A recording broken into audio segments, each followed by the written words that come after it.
Salam l'équipe, salam la team des Z, j'espère que vous allez bien. Victoire écrasante de l'équipe d'Algérie 5-1 sur le Cap-Vert. Alors, il y a énormément de choses à dire sur ce match-là, énormément de choses qu'on va aborder, d'accord, parce que l'affaire, elle est large pour le coup. Mais le débat principal va s'orienter autour de est-ce qu'aujourd'hui, c'était l'Algérie qui était trop forte? Est-ce que c'était le Cap-Vert qui était trop faible? Ou est-ce que c'était un peu des deux? Parce qu'on recontextualise la famille. D'accord, le Cap-Vert, ces derniers mois, a fait de très très bons résultats. Face au Burkina Faso, avec une victoire 3-1. Burkina, une très belle équipe, on la connaît très bien et on sait ce qu'elle a fait à la dernière CAN, d'accord?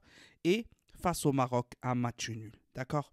Et ils sortent sur des qualités très importantes, je trouve, des phases de jeu très importantes lorsqu'ils jouent, etc. d'habitude. Et là, aujourd'hui, on gagne 5-1 avec des phases de jeu exceptionnelles, de très très belles phases de jeu.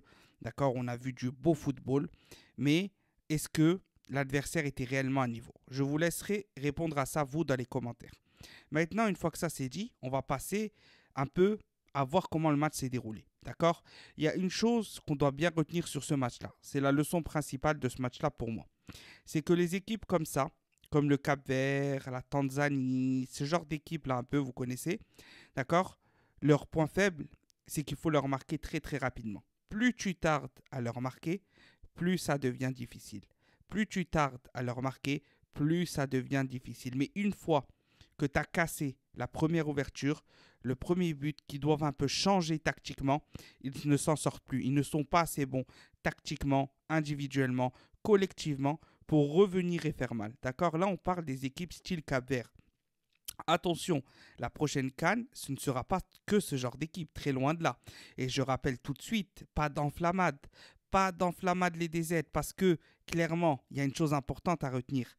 Aujourd'hui, le stade de Constantine, le stade, la pelouse était très très bonne pour moi. Très bonne par rapport à tout ce qu'on connaît, d'accord? Elle était bonne. Et en Côte d'Ivoire, le climat, la pelouse ne seront pas ainsi. Ça, vous pouvez en être certain. Donc attention, parce qu'il n'y aura pas de Joga Bonito, je ne sais pas quoi. D'accord? On va partir à la guerre.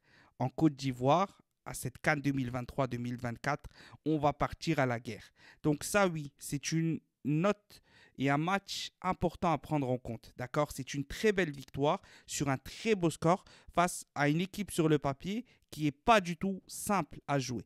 Par contre, attention, ne nous enflammons pas trop. Maintenant, pour entrer dans le vif du sujet, une fois qu'on a compris ça, ça a déroulé. Et c'est là où on a vu que sur ce match-là, il n'y a quasi aucun flop. Personnellement, je n'aime pas juste le milieu à deux. Je pense que ça ne tiendra pas face à un gros d'Afrique.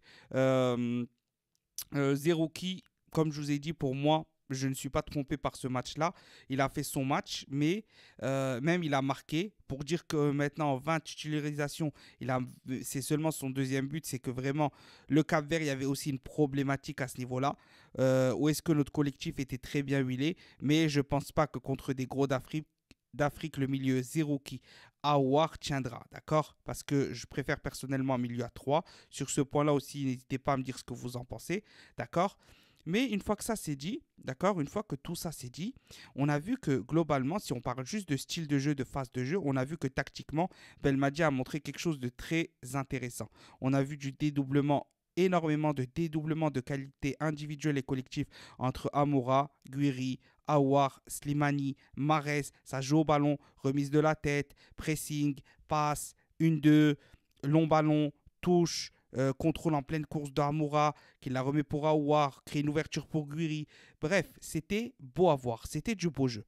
D'accord? Donc l'équipe a très bien joué. Mais est-ce que cette tactique-là, on va pouvoir la mettre en place en Afrique? C'est encore une fois ce que je dis. Attention, attention, attention. Maintenant, victoire écrasante de l'équipe d'Algérie. Très bon résultat de la part de Belmadi et des joueurs. D'accord, il n'y a pas grand-chose à dire. On a totalement mangé l'adversaire. J'aurais préféré finir sur un 5-0, vous vous en doutez. D'accord, mais bon, voilà. Pour moi, en tout cas, il n'y a pas de top, pas de flop. Enfin, si, il y a deux tops principalement, Amoura et Aouar, d'accord, pour rester juste équilibré. Bien sûr, toute l'équipe a bien joué. Mais si on parle juste ballon, de manière juste, qu'on ne cherche pas à défendre Ben Rahma, qu'on ne cherche pas à défendre un tel. Vous voyez ce que je veux dire? Qu'on reste juste. On se dit juste, bon, là, peu importe les joueurs qui sont mis sur le 11, il n'y a pas de moi je préfère lui, moi je préfère lui, moi je préfère lui. Non, l'important c'est l'Algérie. L'important, c'est l'équipe d'Algérie.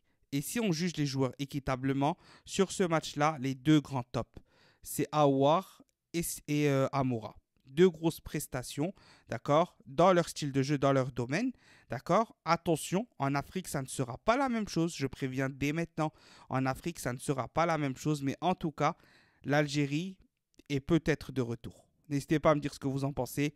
Salam l'équipe, portez-vous bien. Tahia l'Algérie.